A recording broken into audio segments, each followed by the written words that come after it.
Vaquinha eleitoral é uma das formas que os candidatos e os partidos têm para financiar as campanhas. E o Yuri vai explicar para a gente exatamente o que pode e o que não pode na arrecadação dos recursos, né? Exato, Márcio. Tem todas essas restrições, poder arrecadar, mas só depois que formalizar o registro da candidatura, etc., que o dinheiro vai poder ir para a conta dos candidatos. E o que aconteceu, na verdade? No fundo, uma série de outros mecanismos foram surgindo ou passaram a ser mais utilizados pelos partidos e pelos candidatos, desde que não se tem mais a doação de empresas, que era o grosso do financiamento das campanhas eleitorais até 2014. A gente viu isso desde 2016. E aí você me perguntou o que pode e o que não pode. Então, qualquer pessoa, se você fosse candidato ao governo do estado de São Paulo, E de novo essa história. Um certo analista chegou a cogitar, eu poderia, como pessoa física, fazer uma doação para a sua campanha. Isso é legítimo. Tem limite. Eu só posso doar 10% do meu rendimento do ano anterior à eleição. Se você, sendo candidato, você pode doar para si próprio? Pode. Também tem limite. 10% do total de gasto que o cargo que você for disputar está delimitado pela Justiça. Quem me explicou isso foi o advogado Alberto Rolo. Então, para usar um exemplo, para quem vai ser candidato a deputado federal, o limite de gastos é R$2 milhões nessa eleição. Então, a própria pessoa poderia botar R$200 mil da sua própria conta para a sua candidatura.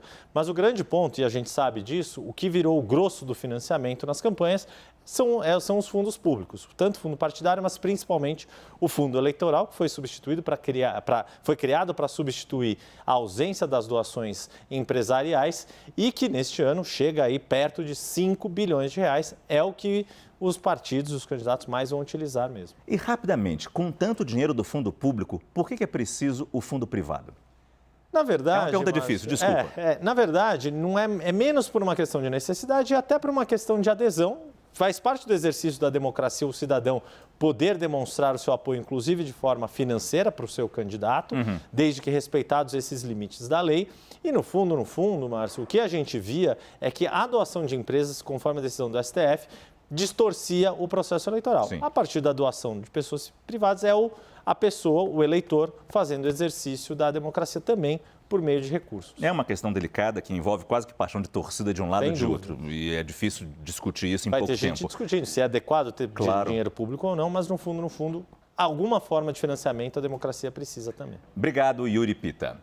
A produção do CNN Prime Time conversou com uma especialista em direito eleitoral sobre essas regras atuais de financiamento de campanha que o Yuri nos explicou. Vamos ver exatamente o que ela disse.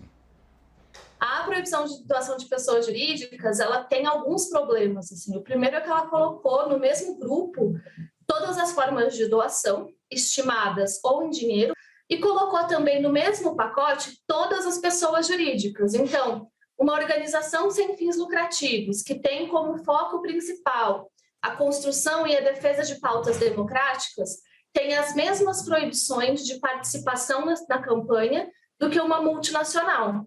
Então, a gente tem pessoas jurídicas com finalidades, tamanhos e estruturas absolutamente diferentes que entram na mesma categoria de proibições, e eu acho que isso trouxe um grande problema para as campanhas, e isso trouxe um grande problema para o nosso cenário democrático, especialmente considerando a grande quantidade de movimentos civis da sociedade civil organizada que tem surgido nos últimos ciclos eleitorais.